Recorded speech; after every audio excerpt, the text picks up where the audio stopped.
오늘도 TMF 홀딩 중인 내역 먼저 공개하고 시작합니다. 지난주 금요일 63달러까지 올랐다가 다시금 떨어져서 수익이 조금 줄었네요. 제가 내역을 공개하는 이유는 여러분들께 말하는 내용이 단순히 유튜브 조회수나 뽑아먹기 위한 것이 아니라는 뜻입니다. 저도 투자하는 내용을 공개해 제 영상의 진정성을 더하기 위함입니다. 오늘은 채권 투자할 때 모르면 안 되는 5가지에 대해 말씀드릴 예정입니다. 오늘 말씀드릴 건 채권 시장에 영향을 주는 경제지표 5가지입니다. 특히나 채권은 매크로 동향에 따라 가격이 움직이기 때문에 경제지표가 무엇보다 중요하게 됩니다. 미국 와튼스쿨에서 발행한 경제지표의 비밀에서 말하는 미국 경제지표 중 채권 시장에 가장 영향을 미치는 상위 12 경제지표는 다음과 같은데요. 이 중에서 영향력 상위 5개 경제지표만 이해해도 충분합니다. 첫 번째 지표는 고용보고서예요. 이 보고서는 미국의 노동시장을 한눈에 볼 수 있는 자료로 매달 첫 번째 금요일에 발표됩니다. 이 보고서에는 실업률과 비농업 부문 고용인구, 주당 평균 근무시간, 그리고 평균 시간당 임금 같은 정보가 들어있어요. 왜 이게 중요할까요? 고용이 많이 늘어난다는 건 사람들이 일을 많이 하고 있다는 뜻이고, 일하는 사람이 많으면 돈을 많이 쓰게 되죠. 그래서 경제가 좋아지고 임금이 올라가면 인플레이션이 발생할 수 있어요. 그러면 중앙은행은 금리를 올리게 될 텐데 이 금리 인상이 채권 투자에는 부정적인 영향을 줄 수 있어요. 금리가 오르면 채권 가격은 떨어지거든요.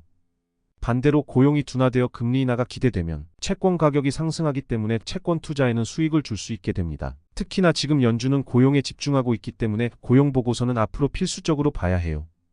두 번째 지표는 소비자물가지수입니다. 영어로는 CPI라고 부르죠. 소비자물가지수는 말 그대로 우리가 사는 물건들, 예를 들어 음식, 옷, 기름 같은 것들의 가격이 얼마나 변했는지를 보여주는 지표예요. 이 지표를 보면 현재 인플레이션이 일어나고 있는지 아니면 물가가 안정적인지를 알 수 있습니다. 특히 핵심 소비자물가지수, 이건 변동성이 큰 에너지나 음식 가격을 빼고 계산한 지표인데요. 장기적인 물가 변동을 예측할 수 있게 해줘요. 인플레이션이 심해지면 중앙은행이 금리를 올리기 때문에 채권 가격은 떨어질 가능성이 큽니다. CPI는 매달 중순에 발표됩니다. 이번 연준도 물가를 잡기 위해서 금리 인상을 해왔는데요. 금리 인상으로 CPI가 얼마나 둔화되는지 참고했죠. 이젠 물가 상승률이 잡히다 보니 금리 인하로 방향을 바꾸려 하고 있죠.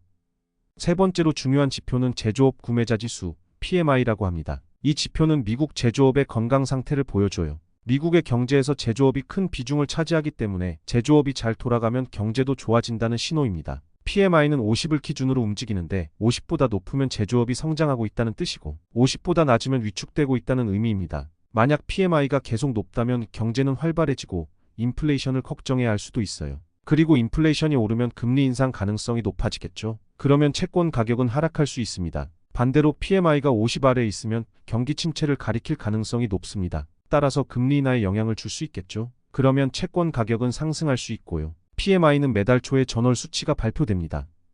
네 번째 지표는 생산자물가지수예요. 소비자물가지수가 우리가 물건을 살 때의 가격을 보여주는 지표라면 생산자물가지수는 판매자가 물건을 팔 때의 가격을 보여주는 거예요. 즉 생산자들이 받는 돈이 오르면 나중에 소비자들이 사야 하는 가격도 오를 가능성이 크다는 얘기죠. 생산자물가지수는 인플레이션을 예측하는 데 아주 중요한 지표입니다. 왜냐하면 생산비가 올라가면 그 영향이 소비자 가격에도 이어지니까요. 이 지표가 높아지면 물가가 오를 가능성이 있고 그 결과로 금리가 인상될 수 있습니다. 역시 채권 투자에는 부정적인 영향을 미치겠죠.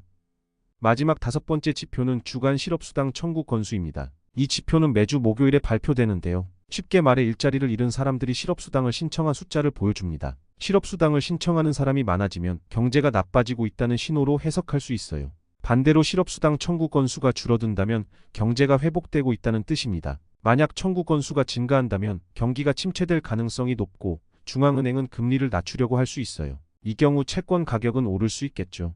지금까지 채권 투자의 중요한 5가지 경제 지표에 대해 알아봤습니다. 고용보고서는 임금과 고용의 상태를 보여주고 소비자물가지수는 물가 변동을, 제조업 구매자지수는 제조업 경기 상태를, 생산자물가지수는 인플레이션을 예측할 수 있게 해주고 주간 실업수당 청구 건수는 경제의 현재 상태를 빠르게 반영하는 지표입니다. 현재 지표들은 고용 둔화가 슬슬 나타나고 있으며 금리 인하가 시작될 시점입니다. TMF에 대해서는 홀딩하기 좋은 환경입니다. 오늘 영상이 유익했다면 좋아요, 구독, 알림 설정 눌러주세요.